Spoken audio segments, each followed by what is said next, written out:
Hello everyone, welcome to tonight's live Q&A and chat, and welcome back to the fun of festivities. That is Era Military Collectibles. So how we doing? Um, People start turning up anyway, first of all, and I will tell you what I've been up to. So it's been a very busy weekend even for me. Or what day is it? Yeah, it's the weekend now.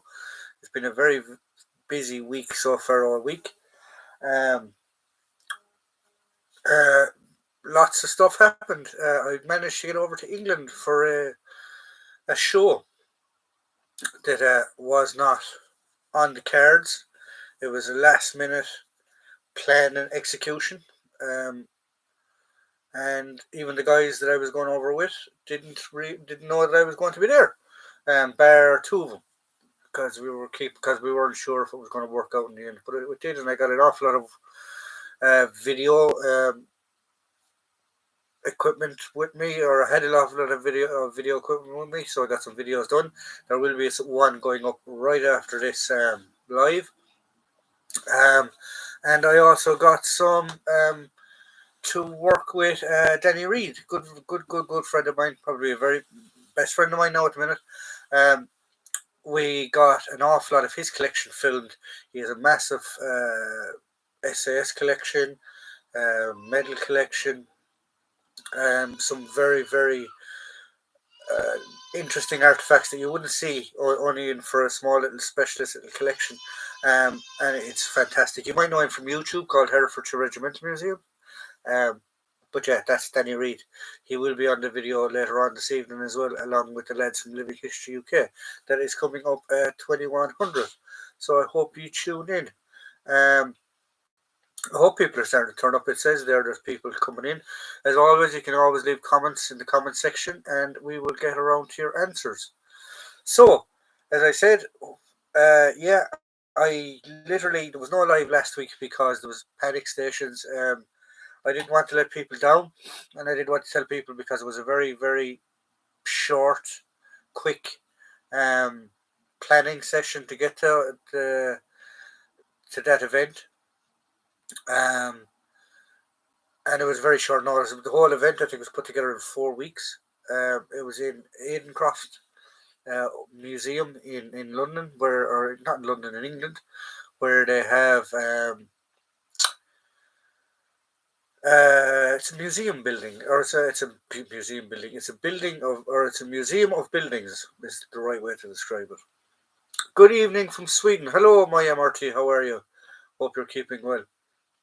So yeah, so it was lovely. There was some nice little buildings there that I've never. We wouldn't have them here in Ireland. Tudor Building was one. I got to see a Tudor Building, um, and there was also what they call a prefab, which was obviously it says in the name prefabricated house. They were designed and built from kits for soldiers returning after the Second World War. Nice little houses, except they were made of asbestos, so it wasn't exactly 100% safe. But yeah, so good little building. Um, we stayed in a barn. Hello there. Hello, Steel Helmet Stan. How are you? Stan, there is a video coming up specifically for you in the next few weeks. So you're going to have to tune in. Um, as I was saying earlier on, I got to we got to stay with my very good friend Danny Reese from Herefordshire Regimental Museums. Um, he has got a massive SAS collection, and he's also got massive other collections. But he's got a very interesting little helmet that when I seen it, I said I have to do a video on that for my good pal Stan. So that's what I did. So yeah. So how have you all been anyway? I'm talking 101 miles an hour here. As I said, it's been busy. It's been a busy week. I left Friday. Sorry, I left Thursday 8 o'clock, and I was literally non-stop until Monday night when I got back. 9:15 Monday night I got back, and I haven't stopped since because I've been editing videos, doing family things, the usual, trying to keep up with everything and anything. So thankfully now it's the weekend. Hopefully things will relax a small bit, and we will get back into some bit of normality. So how have we all been? I don't know if guys are going to pop in because I'm not sure if they knew there was a live on tonight. I did advertise it. It is Friday. It is 8 o'clock, so I said I would advertise it. Um, but yeah, we're here anyway. So guys, pop in the questions. I should have brought a bottle of water with me. I can barely talk. Um, Pop in the questions as always, and I'll get around to them as best as I can. Oh, that's another thing actually. I did break 1,000 subscribers, so I need to run a competition to say thank you to you all. I had planned on doing some type of a competition tonight, so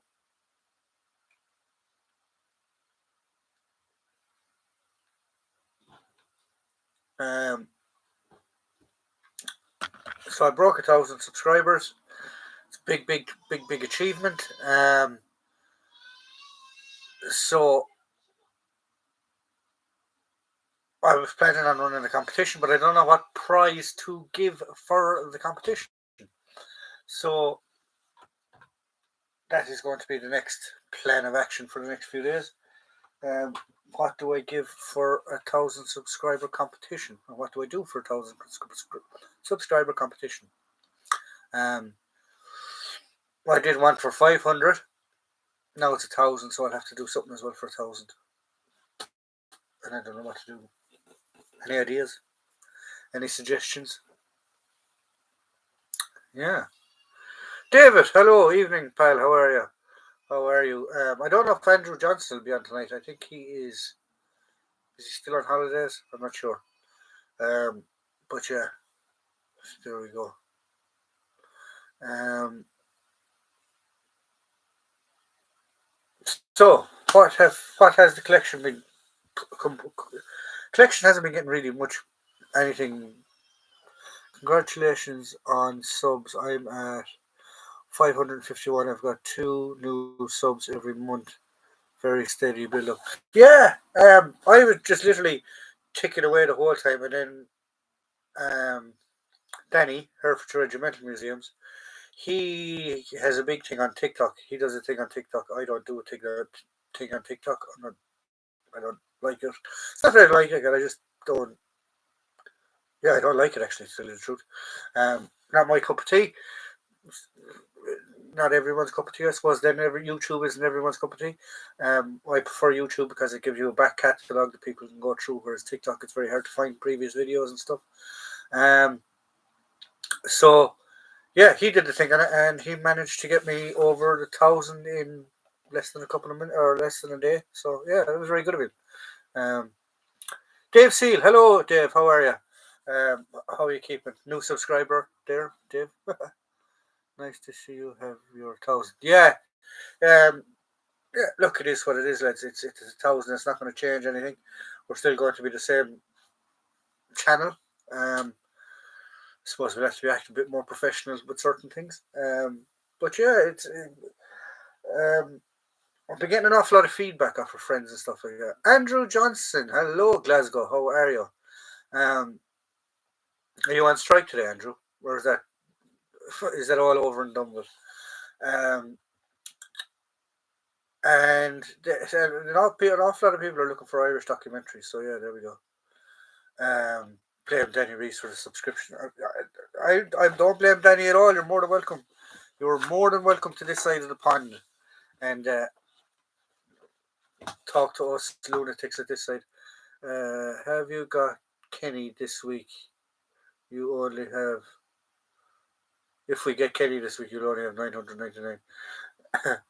Yeah, I'm on Instagram, but don't use it because it attracts some oddballs, and also it meant more time online. I spend enough time on YouTube. Yeah, it is. It's like people think of YouTube and TikTok and all these ones as you're getting out there, people recognize you. It has happened to me at events where people have recognized me. Um, Dave came to Live in History UK last year, specifically to meet me, um, because he's a subscriber of the channel. Um, and it's strange. If you recognize me, or if you want to come over and shake my hand or whatever and talk to me about military stuff, because the channel, I don't mind. I don't care. We put ourselves out there for that. But it's crazy to think that 1,000 people subscribe to watching my channel. So yeah, there you go. Twitter and TikTok is cancerous boil. I don't do TikTok neither, or sorry, Twitter. I don't do Twitter. Um, and an awful lot of people have said, yeah, you need to get out on all these social media accounts and stuff like that, and social media aspects and stuff. I don't, because the more passwords I have to try and remember, and yeah, put more passwords I have to try and remember, which isn't very very easy a lot of the time. But yeah, so I did pick up one thing while I was in England for the weekend. Actually, I picked up two things, but the other thing has to be repaired. This is nice and easy to watch. So what this is, it is a. Can any have a guess first of all, guys? What it is, and we'll see how you get on. Um, it actually fits me, which is great. Poor old Stan will be able to look with this one because it is a bit of a squeeze. But when it gets on, it is easy to get on. There you go. Just needs to be tightened in bits and bobs, but there you go. Yeah, you get the idea. Nobody would recognize me because the fella you see and hear in the videos is an actor I hired to play part of a middle-aged git who spends way too much time in his shed drinking. He should get an Oscar. Has it? Near enough. Not quite.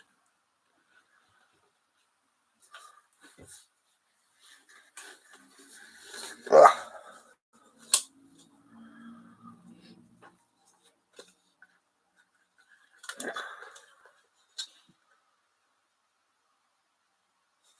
Single armored ear muffler for Stan. It is actually, yeah. Yes, you are right, Stan. It is a dispatch rider's helmet that has been converted to airborne with a new seal. And they did a very, very good job of it. My very good friend, Danny Reed, bought this, can't fit into it because he's got a big melon like Stan. And I got it off him, which is rather great. So, yeah.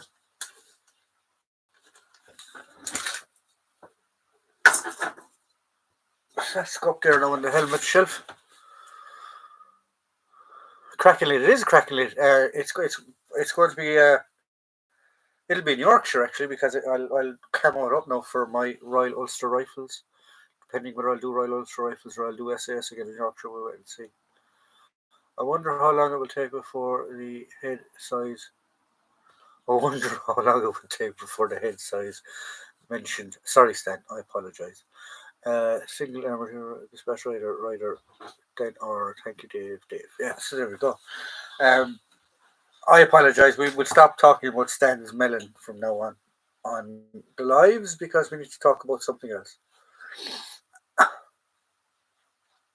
What is the status with the IRA nowadays in Ireland? Saw an older documentary about them on YouTube. They have been disbanded. Um, the IRA from the Good Friday Agreement back in 98, 99. Oh, excuse me, whenever the Good Friday Agreement was signed, part of the thing was for them to disarm and dissolve and disband. But I wouldn't say they've gone anywhere. They're still around the place. But they're definitely a lot quieter than they used to be. Um, certain aspects of it probably got tied up in organised crime, but the diehard lads, yeah, they're still around the place. They're still around the place. I hope that answered your question, my MRT. Gangsters will be gangsters. Yeah, it's strange because when you actually talk to guys that were in the British Army about PIRA, um, there was a healthy respect. I won't say respect. The IRA were good at what they did, and the British lads would hold their hands up and say, "Yeah, they were." And they did some very, very frightening, strange things that um,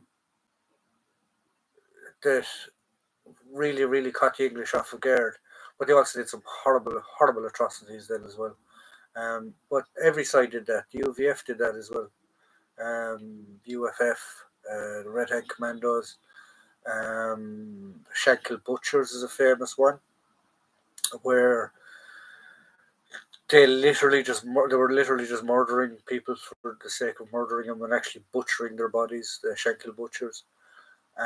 We had the Oma bomb then on the Republican side, I suppose, which was a horrible thing. Um, everyone carried out atrocities up there. It was absolutely crazy.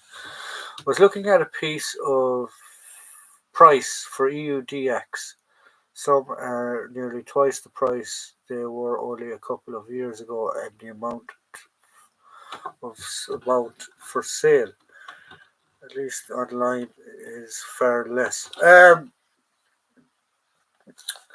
I was talking to a guy when I was in England, and he said about the DX. Actually, people are buying up the DX because, like that, they're going up in prices. So when they see them come up at a good price, they're buying them as investments. Really, to tell you the truth, um, then by putting money in a bank, they're buying up DX by investing their money. The helmet reminded me I picked up a helmet on holiday. Got some strange looks at the airport flying back from Croatia with a steel helmet in my bag. Well, I had a bag, a check-in. I checked in a bag. It should have worn it, and you should have actually worn it, Andrew. Um, but I had a bag, and I was thinking to myself, what the hell is this going to look like? Because it had 37 pattern weapon. It had World War II boots. It had a Denison smock. It had old battle dress. It had a pistol belt in it, but no pistol or anything like that. It had a helmet. It had a backpack. It had a sleeping bag or a sleeping roll, blankets. So yeah, it must have looked awful strange on an extra. I'd get a slap from my wife if I did it. Would have been worth it though. Um, Andrew, I need to actually liaise with you as well during the week about the festival, Living History UK Festival, because I know you and your blokes are coming down to it. And we're going to try and get Stan there actually. I was going to ring Stan during the week as well. Stan, I believe you have enough kit now that you could put together an impression of Cold War.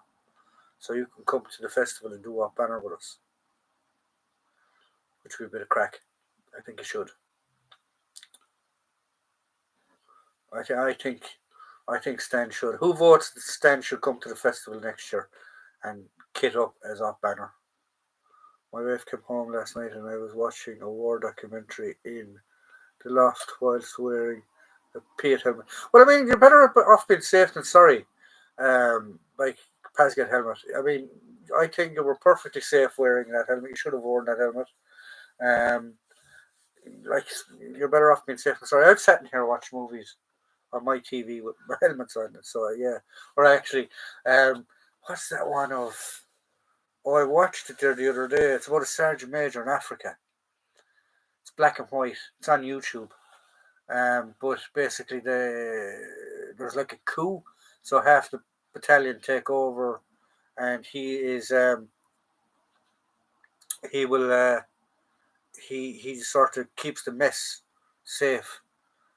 And yeah, I sit here watching it like that. Sometimes it's very funny.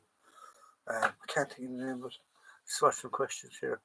My wife can. Oh, yeah, sorry. Yes, we need to kidnap him. Yes, we do need to get Stan out. I will liaise with you, John, over the festival regarding the kit I need, etc. You have the kit, Stan. You have the kit, and what you don't have, we'll give you. The roof does need work, Stan. Does need work. Guns. Oh, that's the one. That's the one. Uh, Guns at Bastley. Yeah, that's a great film. Was it filmed in England? Yeah, so I sit here like that watching that movie with the Sergeant Major. Right, you horrible man. What? I don't know what it is about guards' hats, but they don't suit me. I must brass on that actually. Sergeant Black and big dirty stain in it.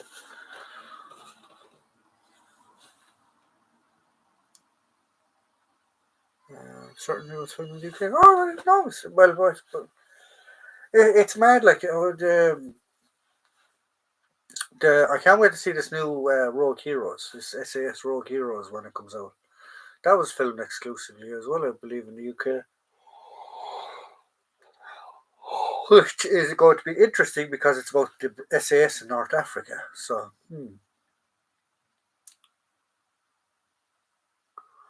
will have stop, Dave. Dave, we're going to stop talking about Sten's rather large brain. We promised. We promised. Uh, well, you will need one of these then. But I'm sure we can get you one um, for the festival.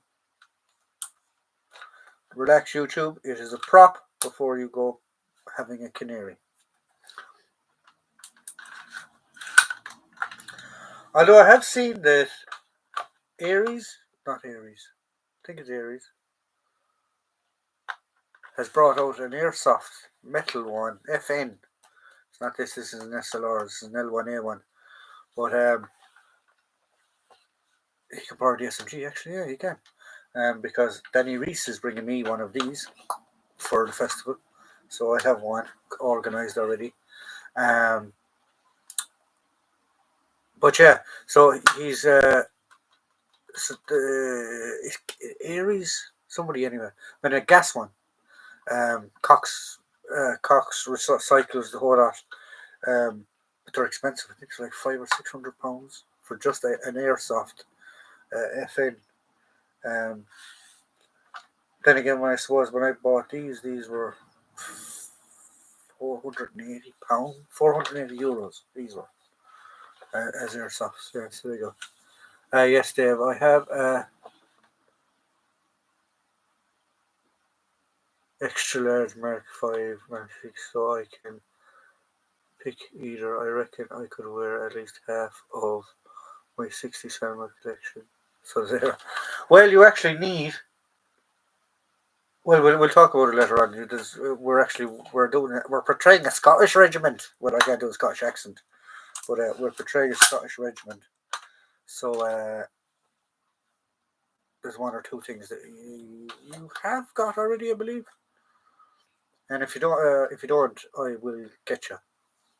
Have you a 68 pattern DPM smock, Sten? And lightweights and DMS boots and short putties because that's probably all you need. After the rest of it, we can botch together for you. I have a cold in my eye or something that's been bugging me the last few days.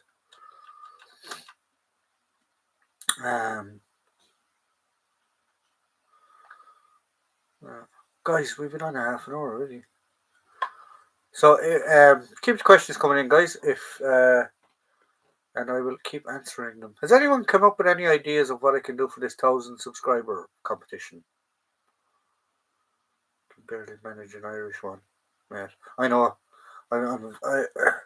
It's funny. It's funny, and then I float between Irish and English as well, which is even more entertaining.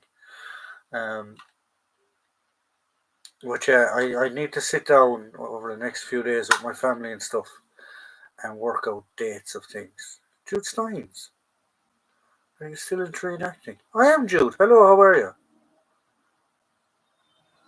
That's a blast from the past. I haven't seen that name in a long time. Um,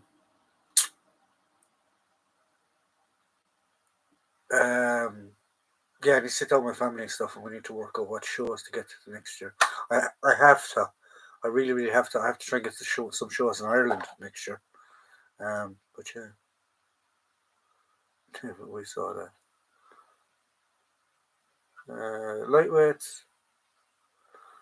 Lightweights, check DPMs, check putties, check DPM or 68 pattern, check, but small fitting.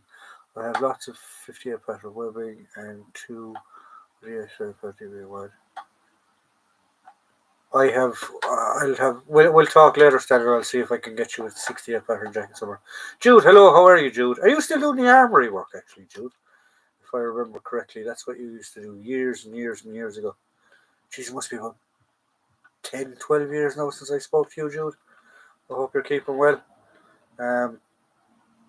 Jude was actually, if any of you don't know who Jude Steins is, that gentleman there that just popped up. Jude was very, very I can't even use the word influential Irish guy on the scene back years ago. He had a massive film prop collection because he used to do probably still does it, but he used to do an awful lot of movie work where he'd rent props. He was a prop master to an awful lot of movies and stuff like that. But yeah, he was a nice guy, Jude, actually. Hi everyone, I'm late. My Colt M733 turned up. Oh, hello, Kenny. How are you? Stop firing at Kenny. Kenny, it's on. Kenny, what's an M733? Not so much anymore. I do mostly historical shooting. Oh, cool. Very cool. Living History UK. Shalom. Hello, how are you? That's very cool, Jude. That's very cool. Is that up in Offaly? The big rifle range up in Offaly? A short-barreled M16 A12, basically. In the local, can't hear content. Congrats on reaching 1,000 subscribers. Very well deserved. Raising a glass of Guinness to my and to many more. Will catch the rerun vid tomorrow. All best. Village Collectibles. Hello. Have a good night, and I hope you're keeping well.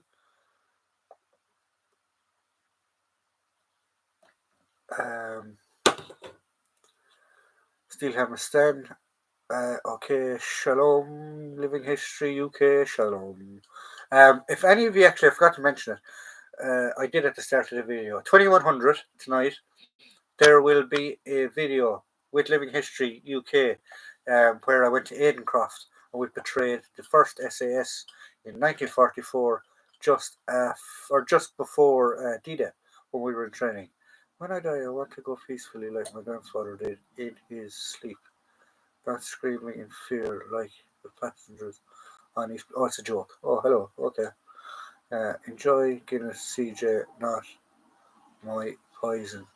Tried it once. Well, you didn't get it right. You obviously didn't get a good point wherever you were.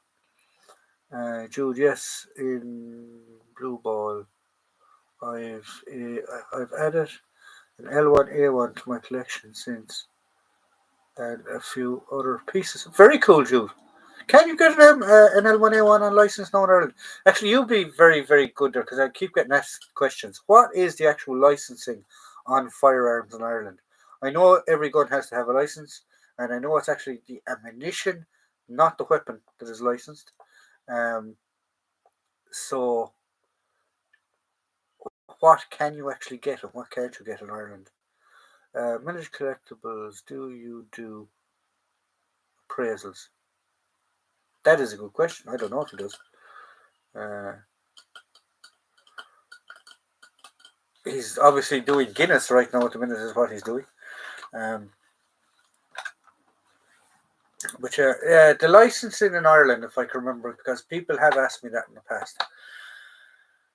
To get a license, you have to be a member of a club, or you have to have your own land. Then you have to have a reason why you need to have a firearm. Pistols are capped per county, if I remember. So if there's 100 pistols in a county, you have to wait till somebody dies or hands in their license before you can get a pistol. then again, you have to know why you want it, what's the purpose of it, blah, blah, blah, blah. Sorry, he just answered there. Semi-auto debate is still ongoing. Ah, okay. Still not licensed. No license for replica imitation firearms. You don't need an imitation firearms license, but what you do need is if you do have a deactivated gun, you need a deactivated cert for it.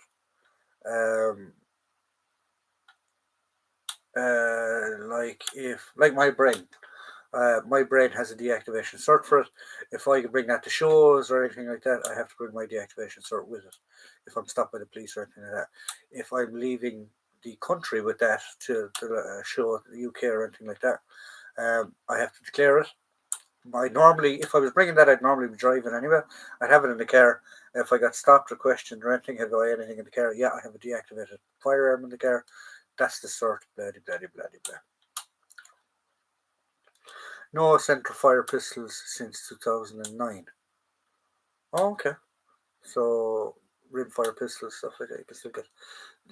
I do find it strange that in the UK pistols are banned, but in Ireland it's technically possible to get a pistol if you consider Ireland's history, etc.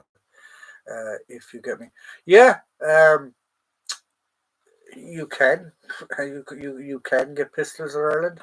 Um, you do need to have a reason for them. Like it's not like you can just walk into a gun shop and go, "I want a pistol." You have to have a reason for to get the license. They won't give you the firearm. So, say if you buy if you buy a shotgun, you have to obviously be a member of a club.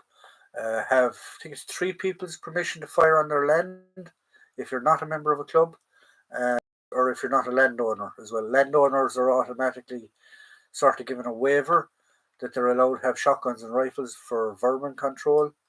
Um, and like that to be a pistol, to have a pistol, you'd have to be part of a club. Uh, there's a community. There's lots and lots of stuff there that you'd have to fit. So there is guidelines there. You can't just walk in and go, "I want that." Not like America. Watch this now. The Americans are going to hop onto the channel and start giving out to me. You can have pistols in the UK, and it is stored at the club safe. Yeah, see that's the thing is here you can have the pistols at home. You don't have to have them in the club. I think you can own them on the Isle of Man as well. The Isle of Man though have a weird little. They have their own little prison as well, don't they? The Isle of Man, if I remember correctly. So yeah. So there you go.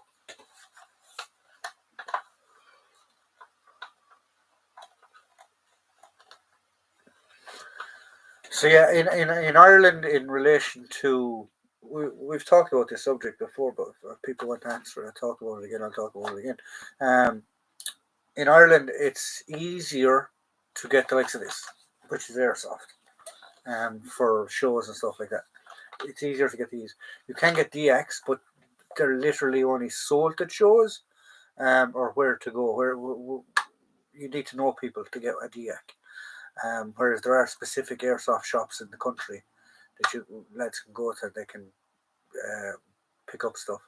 Um, the likes of Jude there, when he was when he was an armor for the movies and stuff. When I first got into reenacting in Ireland, 20 or 15, 15, 20 years ago now, nearly this day, I suppose. Um, he was the type of guy that you'd get a DX off, and back then DX were nearly cheaper to get, but now they've gotten phenomenal prices. So yeah. Steel helmet stand. Kenny Rebel, are you sure I was, as I remember, the local pistol club holding in around 1998 after Olympic pistol shooters have had to go abroad for practice. Um,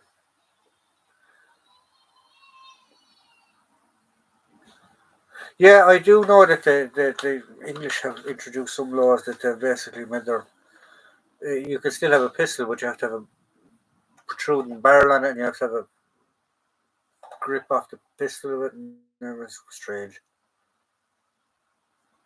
Strange. strange thing. Yeah. Congrats to the 1,000 subs. Thank you very much. Thank you very much, Shado. No problem. Yeah, I will be thinking of a competition to do in the next few days for the 1,000 subscribers. But thank you very much, guys. There is a GoTube channel, English shooting. Oh. He explains it. Thank you very much, guys. You're after giving me the hiccups, or you're after giving me the sneezes. Jude, congratulations on the 1,000 subs. Well done. Thank you very much, Jude. Thank you. I was actually talking to Eugene Power during the week. Another famous guy, I suppose, in Irish reenacting circles. Yeah, another guy that popped out of. I hadn't spoken to in a long time. But yeah. So I hope everyone's keeping well. Jude, I keep in contact with the channel and stuff, mate. I must check out my other social media thingies and stuff like that. But yeah, if you want to do an episode on anything in the collection, just reach out. Perfect, Jude. That's fantastic. I do need to do an awful lot more Irish stuff because people have been hounding me about doing Irish stuff, so I do need to do some stuff. I was visiting Ireland in September. Back stateside now. Oh, hello. Seeing the family. Well, if we're ever here again, don't be afraid to reach out either. Don't be afraid to reach out and say hello. Sorry, guys.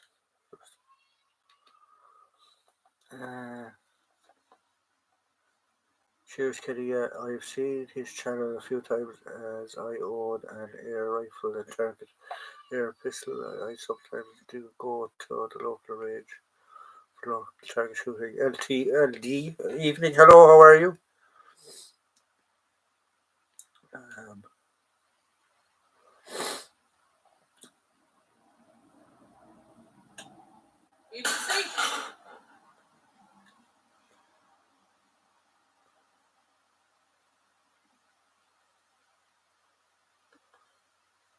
So yeah, I just have to spot here actually. Juju have actually sent me a friend thingy. I must there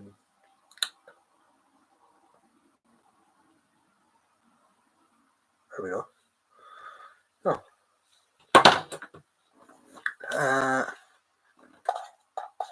Oh my god.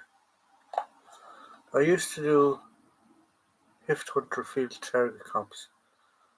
I'm in afraid, but it's not the Rona. Oh no! I actually have I don't know what it is. I came back from England with a dose of the sniffles, but I have done tests and I'm fine. Hi Kelly, what's that exactly? Was the raid yesterday? John had a blast. You know, I'm afraid. No, I'm not ill. I can remember one time going to America. A friend of mine, or my family member actually, is my cousin in New York. He's a state trooper. I'm not gonna upstate New York anyway, but he's like trying to go to the range. Oh, this is years ago. I was in the army still at the time, back in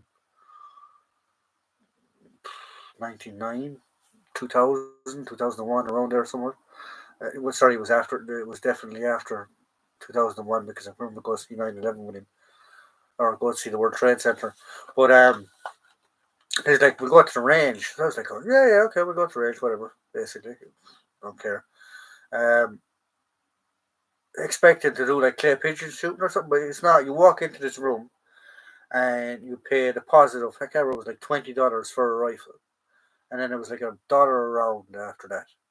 So you could buy 100 rounds for $10 or whatever it was, and it was like a stadium. It was so you had 3 floors. You get your rifle, you go out the door. Your man will give you a quick safety brief. This is what you do, blah, blah, blah. You had cubicles then. So you stand into your cubicle. You had a bench behind you that you could sit down, have your beer or whatever you wanted to do. And there was no such thing as a target. There was an old oil barrel over there. You shoot at that. There was a car over here that was wrecked. You'd shoot at that.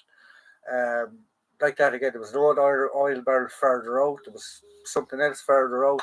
And that's what you were shooting at. It's straight, crazy thing. and you could get anything: shotguns, rifles, M4s, you name it. Basically, shooting small targets at distance. Uh, um, Sounds good, man. Violet, Vendant or 7, hello, sir. Do you respond to chat questions? Yes, I do. I just answered your question. Um, Not anymore. Prices are through the roof. It's been a long time now since I actually went physically shooting, so I couldn't tell you, Jude, what the price of a round is now at the minute. But yeah, when I remember when I was over, it was like nearly my dollar a round. It's crazy. Uh, I did, I did have a pretty much Olympic grade rifle turned into max, tuned turned into the max. Kenny, was this a rifle or bullet archery? Um, right, guys. So we've what 15 minutes left. So if any of you have any questions on the collection or anything in general, start firing them into me, because then we'll start. It's the rapid fire question time now at the minute. Air PCP, but okay. Have another spicy question for you, man. Do you think doing the IRA from the War of Independence or 1916 volunteers could be done in the UK? I don't see why not. Um, you would probably get away over there with things that you wouldn't get away with here, like the Black and Tans. You'd probably get away with that over here compared to being here. But yeah, I don't see why you couldn't do it if it was done in relation to an event, um, a teamed event. I don't see why it couldn't be done. The IRA is done regularly here at events. Black and Tans is done regularly here at events because we have the history here. But I don't see why it couldn't be done over there. But then again, you'd have to know how to play to the crowd. Do you do MRE reviews? I do, actually. There's one coming up. There's an American one coming up soon. There you go. There is a part 1 and part 2 of a British one just up. Part 3 is up this Sunday coming, actually. Part 3 is up of it, of where I'm actually tasting meals. So there you go. Yes, FP, cool. Doing the Black and Tans in Ireland would be interesting and tasty. I've seen the Black and Tans. There used to be a group called the Leinsters. They were probably a top end group in Ireland. They're still around, actually. I must get in contact with them, actually, but they're still around. Um, they were from Kildare, but they used to do the Black and Tans. They used to do an awful lot of war about independent stuff. They did an awful lot of First World War stuff as well. Lord Edward's Own, that's them. That's them, Jude. Or that's the. I must get in contact with them, actually. I still think of a few. Bannister Evan, that's where they're from. There was a big group of them. There was about 13 or 14 of them. And they had a hall there as well, if I remember, in Bannister Evan. Used to do an awful lot of stuff. Do you collect personal paperwork? Do I collect personal paperwork? I do some things, some aspects. It depends on what in relation to paperwork you're looking at. But yeah, I do collect some paperwork. Yeah. An interesting order of dress. Which Black and Tans? Dave, I'm not sure what you're talking about now. Haven't tried US MRE since the 90s. That's probably a 1991, actually, if I remember. LD, where are you located? The Black and Tans, yeah, the Black and Tans, how they got the name was you had two different groups. Black and Tans, you had the auxiliaries. Believe it or not, the auxiliaries were actually worse than the Black and Tans. So the War of Independence, 19. Okay, people think the War of Independence in 1916. It wasn't. That was the initial uprising. Things were quiet then until about 17, 18, because you still had guys in France that had been told to go to France and stuff and fight for a united Ireland, or not a united Ireland, and a home rule. The War of Independence then didn't really start kicking off until those lads started coming back, because they had been lied to, and they realised that they weren't getting home rule, and the IRA had been working back here and had attacked police barracks and closed down police barracks, and basically made the RIC useless, whereas they couldn't work in certain areas. So then Lloyd George, along with Mr. Churchill, come up with this idea, whereas guys who were back from the First World War, they'd offer them jobs and they'd offer them a bounty. I think it was like a pound a day to go to Ireland. So the Black and Tans were made up of enlisted guys, and they were for static positions, guarding police stations, guarding train stations and stuff like that, supplementing the police. And then the auxiliaries were officers that were brought into the army or brought into the police force, and they were specifically designed to fight the IRA. They were vicious. Black and Tans did things as well, but they got mixed up because there wasn't enough police uniforms. So the Black and Tans ended up with like black jackets, military pants, or vice versa, or police pants and military jackets and stuff like that. Whereas the auxiliaries were the same as well, but they were officers type uniforms. So that's how you can tell the two of them apart, if you get me. But yeah, so how they got the nickname the Black and Tans was they were given police uniforms, which was actually a dark navy. It's not actually black, but they were given police uniforms and they were given military uniforms. So that's how they got the nickname Black and Tans. World War II letters, photos, paybooks, etc. I do have some photos from World War II. I do have a paybook, and I have First World War letters. I don't have any World War II letters, but I do have First World War letters. British made the same promise to the Arabs and broke it to them too. Yeah, so I mean, it was a strange thing. So guys, we've 5 minutes left. If any of you have any more questions. Thanks for the general differences. Yeah, most people don't realise the differences. There was actually 2 different groups there. There was 4 actually. It was 5, because you had the Dublin Metropolitan Police, which is a police force of themselves, heavily infiltrated by the IRA, actually, believe it or not, the Dublin Metropolitan Police. You had the G-Men, which were the Dublin Castle, which were the counter-terrorism crowd.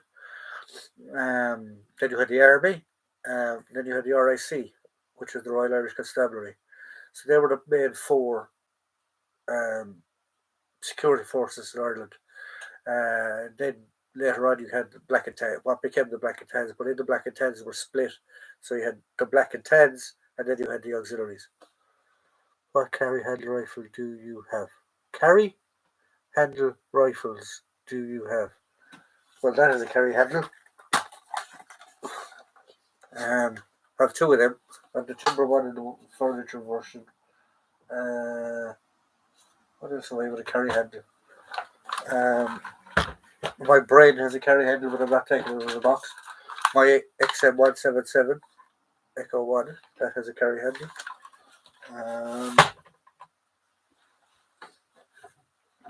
My M16A1, that has a carry handle.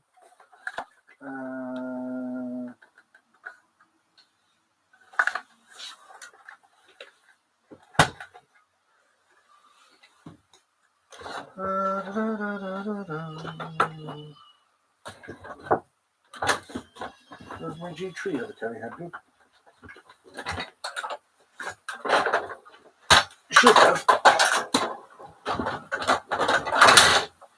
Does it actually? Thought that had a carry handle. It doesn't. Okay. I stand corrected.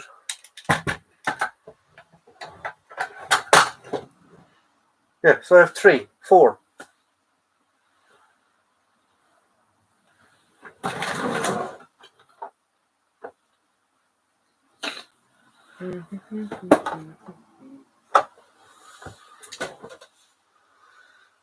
AR style. Yes, I have two AR styles. M16A1 and the XM177 Echo 1. Or Echo 2, I should say.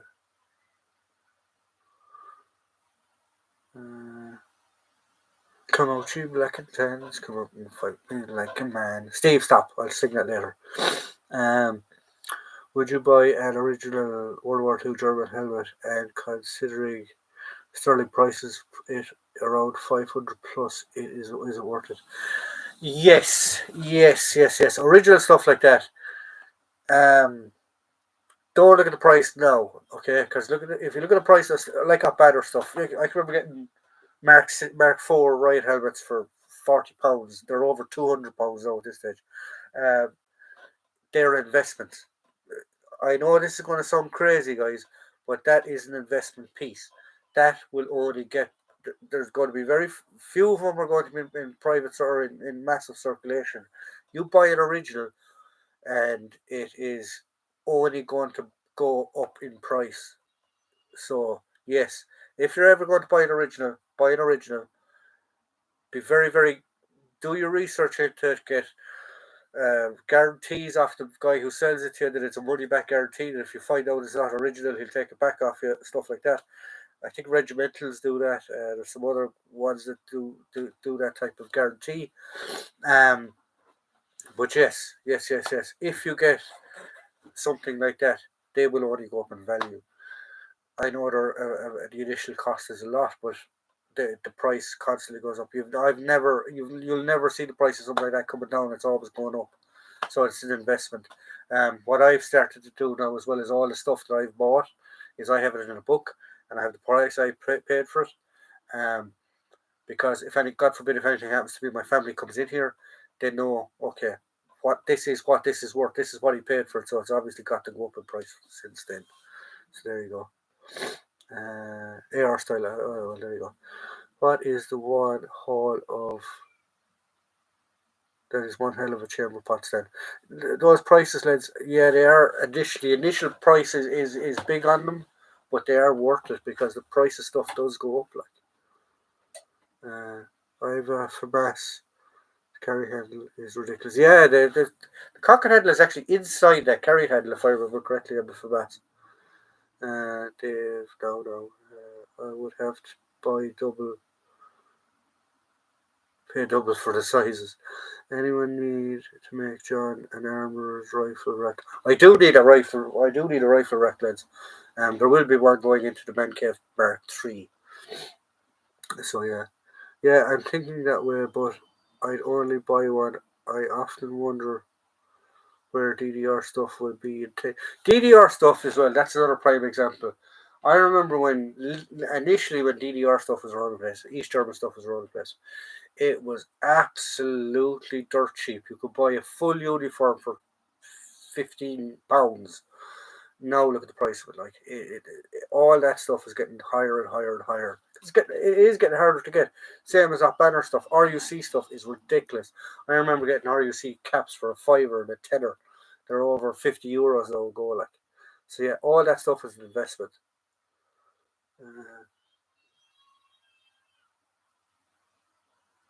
Great idea, John. Of writing the stuff down with the prices. Yeah, because if anything happens to you guys, your family's going to.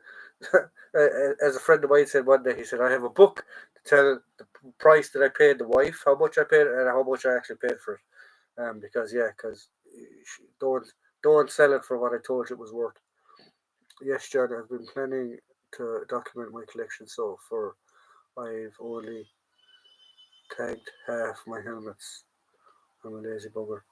Well, yeah, that's it. It's a simple thing. It's a simple thing. I did it when I moved to this room, and I'll be doing it again when I move out into the next room. And then anything I get to the collection, then I'll just add to the book. See how I can fall asleep on a box. It will be only. See how I can fall asleep on a box. Fall apart in a box. It will only get rarer. Yeah, the DDR stuff is going to get extremely rare because a lot of it is plastic and it's just starting to go away now at this stage. So, while you're just thinking of more questions, I'm going to be putting stuff back in the non-rifle rack that I need to make a rifle rack. And before YouTube has a fucking conniption, these are all movie props or replicas. There's none of them actually worth going to cause any damage.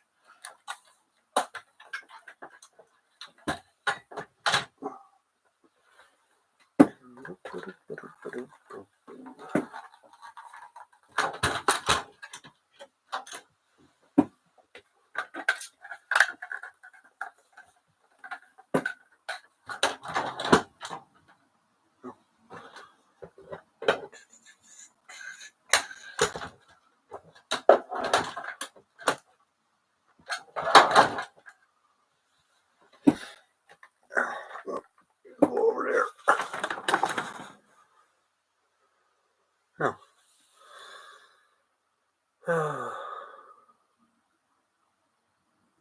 Yes, sure. I've been planning on DDR stuff is dirt cheap in the 90s. It was dirt cheap in the 90s. It was absolutely easy to get to. Like I remember my secondary school, guys used to go there as part of the school tour. And obviously, Berlin Wall had just been came down. That would have been from about 97 onwards, 96, 97. And they used to, it was, did you see them all on the bus? They all sitting there with DDR caps. Crazy. I